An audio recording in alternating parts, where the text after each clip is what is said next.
Everyone wants to build their own startup, and I super get that. I've had a couple of startups myself, which actually failed, and I learned a lot. And I think if I could rebuild a startup again, I would focus on three important things. So here's how we do it. Hey everyone, if we haven't met yet, my name is Troy, and I've been building my personal brand for the last 8 years. And recently, I started building with early age startups, mainly in the crypto and AI and a bit of real money gaming industries. And my goal is to share the insights that I've learned building with these startups. So let's talk about the first one, and that is audience. Who is the market for the product? Now this is basic startup 101, which is design thinking. The product should not tickle the fancy of the builders. The product should be helping a very specific person, and that would be the audience, aka the customer. What is the point of building something that no one is going to even see? And if they won't even see it, why would they use it? I see a lot of startup founders in the early stage build great products, amazing, innovative products, SaaS tools, very helpful apps. And the question is then, who is it going to be built for? And I'm not talking about an industry, a group of people. I'm talking about individuals, because in the end, we are building products for people, not for corporations, because at the end of the day, if it's going to be software, someone actually has to type stuff on the computer and click things, and a person does that, not a corporation or a big company. Who is the market? And I think a great way is to create user stories. So let's give an example. Let's say I want to build a gaming app, a really nice gaming app where people can just play games and maybe earn money. One example is maybe a driver, an Uber driver or a Grab driver who would spend days driving and trying to earn money, and during their free time, they could actually hop into the app and play a quick game and maybe earn some money. That's a very specific example. And I can even create a backstory of the driver on his hobbies, on his family life, on his income. This really help tailor fit the product to the customer, because it's no longer about creating a product that's vague, but very specific. It's about creating a product that's intended for the right person. So audience is important. Who is going to use the product? And gaming is one example. We can talk about healthcare. You can talk about finance. There's so many industries that you can apply this to, because at the end of the day, no matter how good the product is, it's still going to be a game of sales and how to get the product in the hands of the customer. Number two is trend. What is the current trend in the industry with the product that you want to build? This is something I wish I knew earlier when I was building my own startups, is what in the world is happening literally for me to actually build the thing that I want to build. Let's talk about the AI trend. AI is a big deal right now. A couple of years ago, AI did not exist. It wasn't at least adopted by the masses. It wasn't popular. It wasn't on everyone's phones yet. But guess what?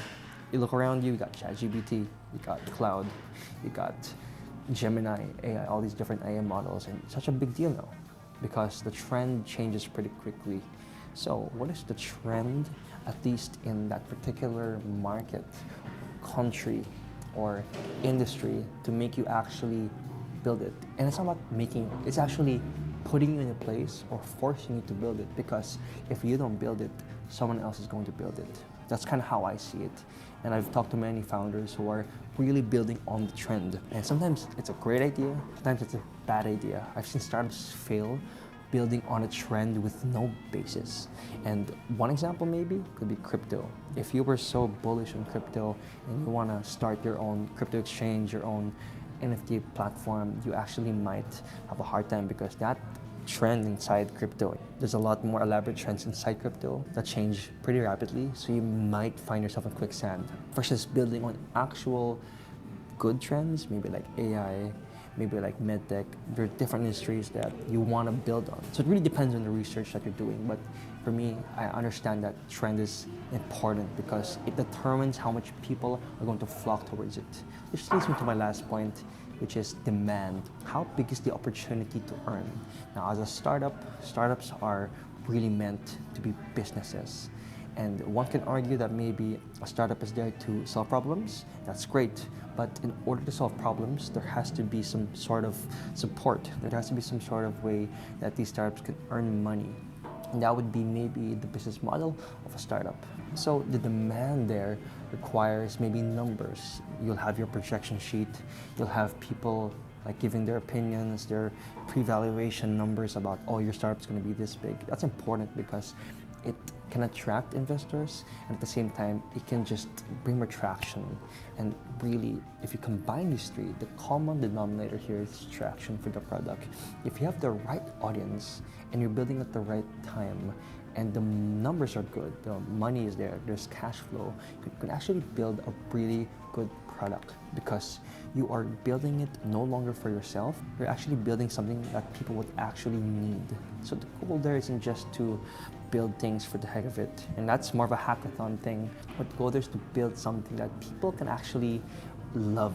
It just solves all their problems. You can either help them save time, save resources, make your problems go away. This is what your product should be doing. And take it from me, I've seen many startups fail, and I've had my own startups fail because I didn't actually care about the customer. I just cared about building the product. And so empathizing with the customer is so important. And it's basic design thinking 101 is, why are you building it?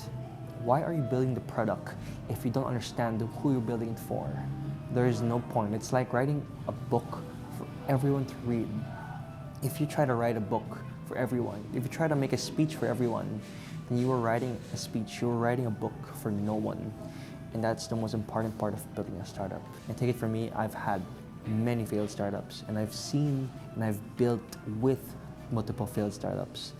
And I'm currently building with new ones, hoping that one of them can become like the next big unicorn startup. So with that being said, look at the different trends, the audience, as well as the demand, and figure out which one fits the vision that you want to build. I hope you found this video helpful, and I will see you in the next video.